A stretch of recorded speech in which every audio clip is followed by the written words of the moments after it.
Round 22 of the ARLA Elite Series would take place at Wisconsin's Appleton Speedway for their annual Fright Night, a night of racing at the track taking place the week of Halloween. This year, the ARLA Elite Series would be the feature event. The Smash Beer Pole Award would go to Jason Bates, driver of car number 51. I believe this is Bates' first pole of the year, and right behind the 51 you see Laura Cyrus in the 42. She usually doesn't qualify this well. This is TM Master Cup Series driver Rachel Rainsford taking over the 19 car normally driven by Allie Riggs. Riggs was fired from that team because of her unsavory behavior. However, she will definitely be back in that car next year because her family is taking over that team. Rainsford qualified pretty well and was on the move.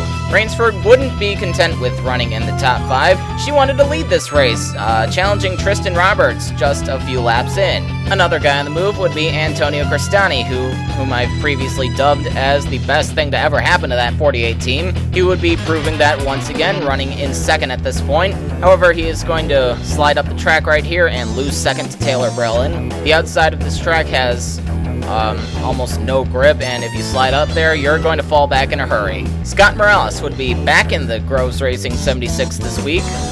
It was recently announced that he would drive that car for the remainder of 2009 and the full 2010 season. However, Morales was not impressing Ken Groves right now, running towards the back. Meanwhile, at the front of the field, there goes Namimura getting by Lance Andrews for the lead. Mura is going over to Kurt Walker's team in 2010, and Lance Andrews will be joining them in a part-time car. I think I just saw a little contact between Jeb Klinger and Julius Williams. Don't know what that was about. There would be a couple of small incidents on lap 9. Coming out of turn 4, Leslie Riggs slides up into Tristan Roberts, taking the 29 car into the inside wall.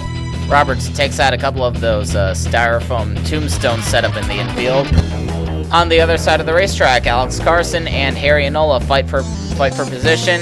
Carson moves up into Enola, spins the 09 into the inside wall. Neither of these incidents brought out the yellow flag. Leslie Riggs and Alex Carson would be given warnings by the officials.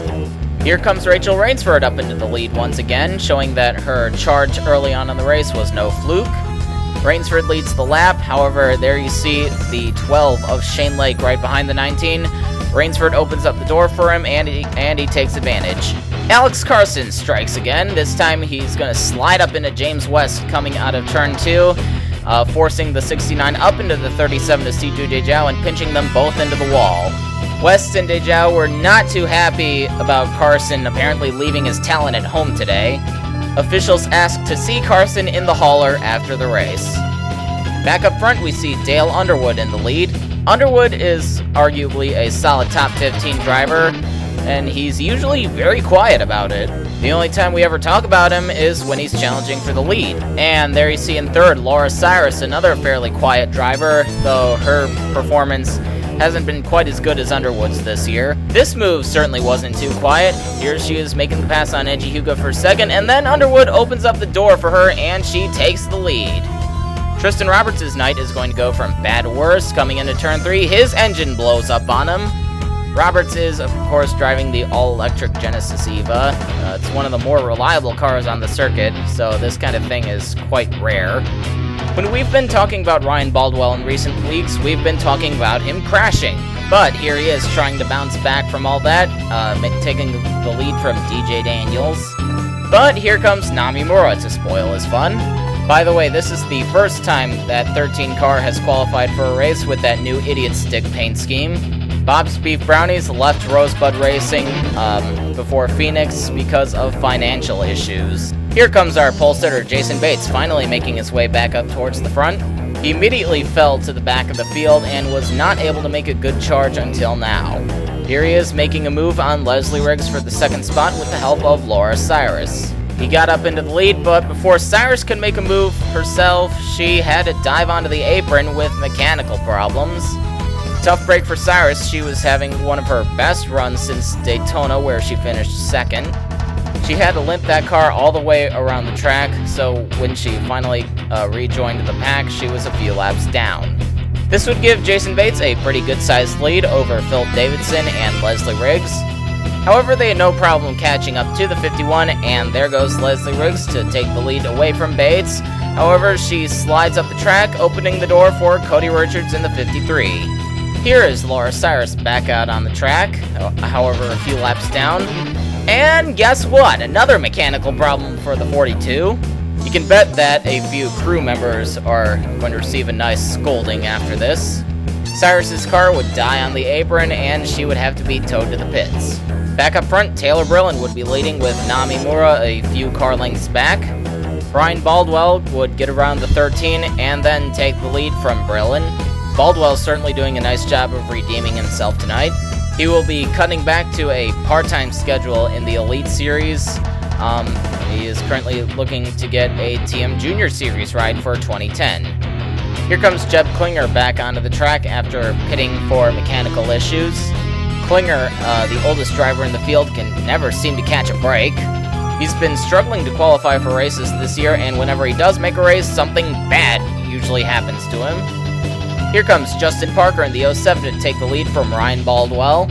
Parker failed to qualify at Joliet, but at the New York Auto Ring last week, he made up for that, finishing second.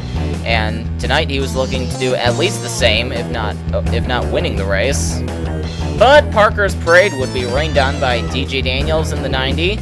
However, Daniels would then slide up the track to allow Taylor Brillen to take the lead. And guess who's coming up towards the front once again? Rachel Rainsford. That 19 car would be coming alive towards the end of the race when it really counts.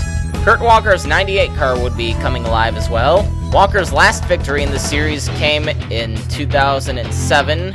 He's definitely been running up front consistently, however he just can't catch a break. Just like his teammate right behind him, Cody Richards in the 53, making the move on the 98 right now. Richards' performance has been absolutely awesome after Ethan Everett won in that car at the Dwyer Speed Park. It's kind of a shame that he's cutting back to a part-time schedule after this year, though he is running the Thunder Trucks full-time. James West and CJ DeJow have been running off the pace ever since being run into the wall by Alex Carson. Here they are about to go a lap down to Le Gruel. Todd Stater in the 25 had also fallen off the pace, though we don't know what happened to him. He would also go a lap down. Neji Hugo running in second would take advantage of this lap traffic and get by Le Gruel for the lead in the closing laps of the race. His younger cousin and points leader Hinata Hugo would claw her way up to second, but she did not have enough time to catch the 11. Neji Hugo went on to take his third ARLA Elite Series victory and first on an oval. Complete results and points can be seen in the ARLA section of the EFR forums.